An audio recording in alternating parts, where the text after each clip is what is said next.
मित्रहो, कालचा रविवार हा सगळ्याच राजकीय पक्षांसाठी खूपच महत्त्वाचा होता। आजही मोदींच्या 3 सभा आहेत। एकूणच मोदींनी महाराष्ट्र ढवळून काढायला सुरुवात केली आणि मोदींना मिळालेला जो किंवा त्यांच्या भाजपला मिळालेला जो नवा पार्टनर आहे, म्हणजे शिंदे नंतरचा नवा पार्टनर, त्याचं नाव आहे राष्ट्रवादी काँग्रेस पक्ष, अजित पवार गट। या अजित पवार गटाचे जे जिल्हाध्यक्ष आहेत आणि विद्यमान खासदार आहेत सुनील तटकरे, हे महाराष्ट्राच्या राजकारणातलं एक बडप्रस्थ आहे, हे सगळ्यांना आपल्याला ठाऊक आहे। पण हे बडप्रस्थच सध्या पॉलिटिकल आयसीयू मध्ये पोहोचलेलं आहे आणि डोंबिवलीहून डॉक्टर चव्हाण हे अलिबागच्या दिशेनं रवाना झालेले आहेत। त्यांच्याबरोबर इतरही काही तज्ञ मंडळी आहेत, मंगलप्रभात लोढा वगैरे सारखी। पण आता हे डॉक्टर चव्हाण वेळोवेळी सगळ्यांना अगदी महत्त्वाचं औषध देऊन ऍक्टिव्ह करत असतात। ते सुनील तटकरेंना पॉलिटिकली ऍक्टिव्ह करणार की सुनील तटकरे यांचा राजकीय आजार आणखी बळावत जाणार, हेच मी आपल्याला समजावून सांगणार आहे। नमस्कार मित्रांनो, मी राजेश कोचरेकर आणि आपण पाहताय आपलं आवडतं न्यूज पोर्टल टाइम महाराष्ट्र।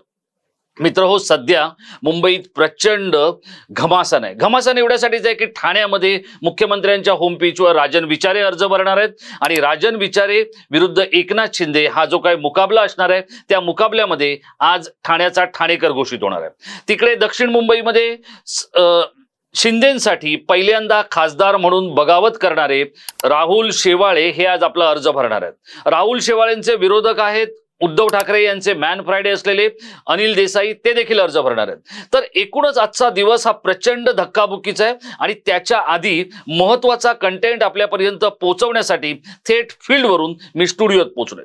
मित्रहो, सुनील तटकरे आपल्या सगळ्यांना ठाऊक आहे, अजित पवारांचे अत्यंत म्हणजे जसे धर्मवीर मधला वीर जर असेल तर तो कोण आहे, तर ते सुनील तटकरे आहेत। सुनील तटकरे आणि अजित पवार यांचं जे सख्य हे आपल्या सगळ्यांना ठाऊक आहे। त्यामुळे अजित पवारांसाठी ज्या 2 महत्त्वाच्या जागा आहेत त्यातली एक बारामती आहे तर दुसरी रायगड आहे। रायगडमधून निवडणूक लढतायत शिवसेनेचे अनंत गीते।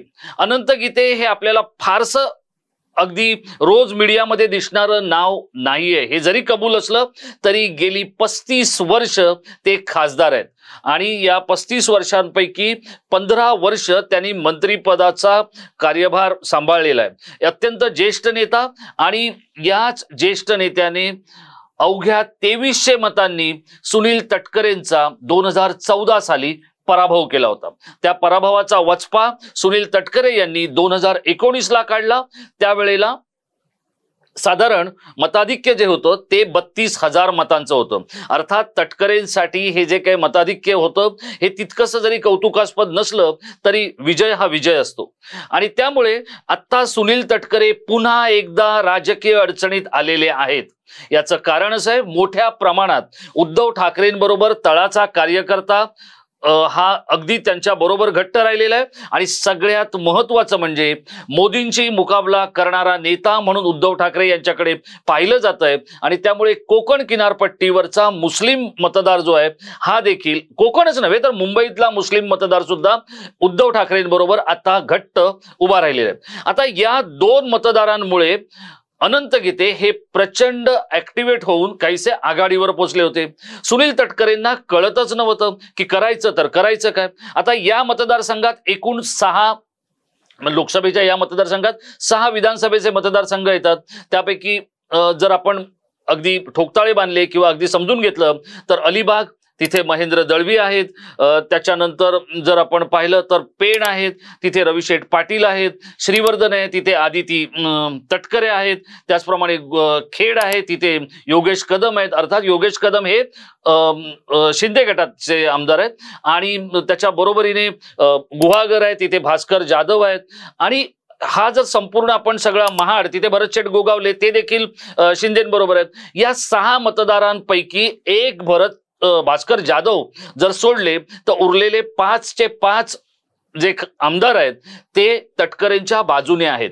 पण इथली जी सगळ्यात गमतीदार गोष्ट काय आहे तर इथला कुणबी मतदार, स्वतः अनंत गीते हे कुणबी समाजाचे आहेत आणि इथली कुणबी मतं जी आहेत ही प्रचंड निर्णायक ठरतात आणि त्यामुळे अनंत गीते हे काहीसे वरचढ ठरलेले आहेत। आता तिथे झालंय काय की बॅरिस्टर AR अंतुले यांचे पुतणे मुश्ताक अंतुले यांनी राष्ट्रवादी काँग्रेसमध्ये प्रवेश केलाय। ही तटकरेंसाठी जमेची बाजू आहे, पण सुनील तटकरे हे फक्त मी, माझी मुलं आणि माझं कुटुंब इतकंच करतात. नेत्यांकडे, कार्यकर्त्यांकडे लक्ष देत नाहीत. त्यांचा नेत्यांकडे असलेला जो रॅपो आहे त्याच्यामुळे त्यांना खाली कुणाला गिनावंसं वाटत नाही. हा, पण एक आहे, तटकरे हे काही इतर कोकणी नेत्यांसारखे लोकांना घालून पाडून बोलत नाहीत, पण दुर्लक्ष नक्की करतात.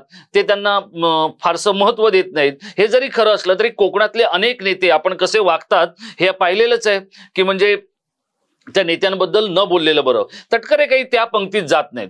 अत्यंत गोड बोलून आपल्याला हवा त्याचा काटा कसा काढायचा, म्हणजे काही अलिबाग आणि त्या रायगड जिल्ह्यातली माणसं असं म्हणतात की तटकरेंनी जर काटा काढला तर त्या काट्यालाही ते मध लावतात.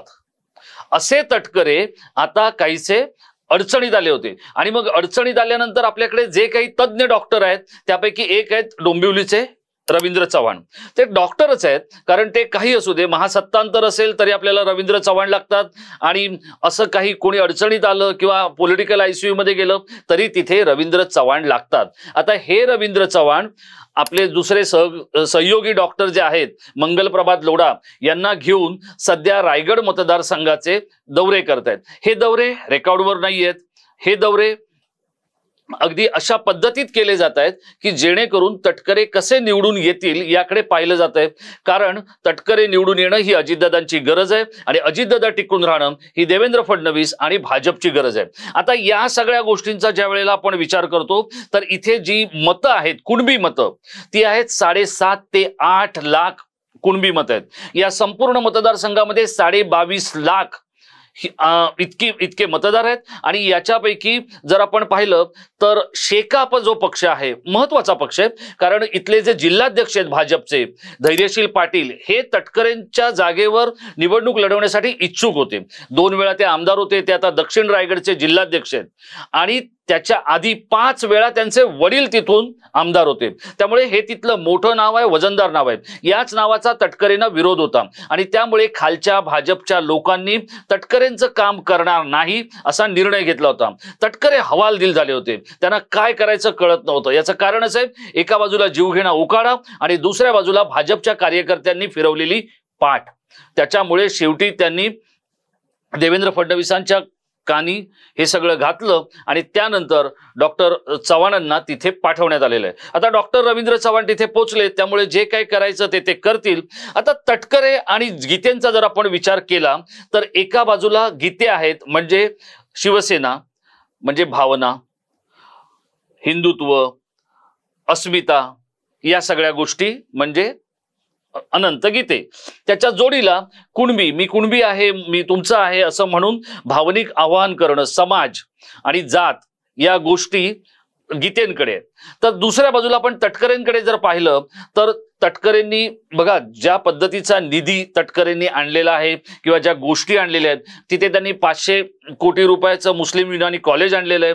18,000 कोटी रुपयांच्या वेगवेगळ्या जेटींसाठी त्यांनी निधी आणलेला आहे. त्याचप्रमाणे मुंबईतून आता एक सगळ्यात महत्वाचं काय की मुंबई गोवा हायवे जो आहे तो जो काही खोळंबला किंवा त्याचं जे काही वाटोळं झालं ते प्रामुख्याने या तटकरेंच्या मतदारसंघात झालेलं आहे.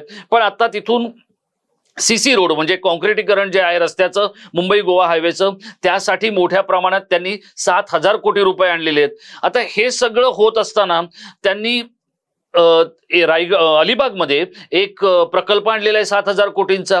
तर या सगळ्या गोष्टी ह्या तटकरेंच्यासाठी जमेच्या बाजू ठरू शकतात. पण आता परिस्थिती अशी आहे की तटकरे हे पॉलिटिकल ICU मध्ये आहेत. सुरुवातीला तर ते कमालीचे, म्हणजे जवळपास त्यांचा राजकीय श्वासच बंद होतो की काय अशी परिस्थिती होती. आता इथे जर आपण या आमदारांचा सगळा विचार केला तर इथे आमदार आपल्या सगळ्यांना माहिती आहे की त्यांची मुलगी म्हणजे आदिती तटकरे ही देखील तिथे आमदार आहे. भरतशेठ गोगावले आहेत, योगेश कदम ते खेडला आहेत, भास्कर जाधव हे तर तटकरेंना कशा पद्धतीत मात देता येईल याचा विचार करतायत. महेंद्र दळवी आहेत. महेंद्र दळवी हे अलिबाग आणि रायगड परिसरातले सायलेंट किलर पॉलिटिशियन म्हणून ओळखले जातात. अत्यंत धीम्या गतीनं काम करतात आणि जे तटकरे नावाचं गोडबोले विद्यापीठ आहे त्याच विद्यापीठाचे ते विद्यार्थी आहेत. कारण एकेकाळी महेंद्र दळवी आणि तटकरेंचं सख्य होतं हे रायगडमधल्या सगळ्यांना ठाऊक असेल. आणि त्याच तटकरेंकडून काही गोष्टी शिकून निघालेल्या महेंद्र दळवींनी बघता बघता मुंबईतले नेते आणि मुंबईतला जो श्रीमंत आणि लक्ष्मीपुत्रांचा जो वर्ग आहे त्याच्यावर एक मोहिनी टाकलेली आहे। त्यामुळे ही जी सगळी नेते मंडळी आता अनंत गीतेंना जिंकवण्यासाठी शिवसेना ऍक्टिव्हेट झाली आहे आणि सुनील तटकरे जर पडले किंवा सुनील तटकरेंना जर दणका बसला तर तिथे भाजपचं नाक कापलं जाईल आणि त्याहीपेक्षा तो सगळ्यात मोठा अजित पवारांना धक्का असेल। त्यामुळे आत्ता सिच्युएशन जी आहे ती मी आपल्याला कालच्या रविवारची स्थिती सांगतोय। इथला मुकाबला 50-50% आलेला आहे। येणाऱ्या दिवसांमध्ये तो आणखी कसा पुढे सरकणार आणि काय होणार हे आपल्याला कळेल। तोपर्यंत डॉक्टर रवींद्र चव्हाण ज्या पद्धतीत ऍक्टिव्हेट झाले ते एखादी सर्जरी सुचवतात का की ते आणखी हेवी डोस देऊन तटकरेंना आयसीयू मधून बाहेर काढतात यावर आपलं बारीक लक्ष असणार आहे मित्रहो। पण इथला कुणबी आणि मुस्लिम मतदार हा कोणाच्या बाजूने जाणार याच्यावर रायगडच्या निवडणुकीचा फैसला अवलंबून आहे। आपल्याला काय वाटतंय जर जिल्हाध्यक्ष सुनील तटकरेच राजकीय आयसीयू मध्ये दाखल झालेले आहेत अशी परिस्थिती असेल तर येणाऱ्या निवडणुकीमध्ये भविष्यात काय होऊ शकतं आपला काय अंदाज आहे आपण आमच्या इनबॉक्स मध्ये व्यक्त व्हा आणि आपल्याला सुनील तटकरे आणि अनंत गीते यांच्यापैकी कोण बाजी मारेल असं वाटतंय।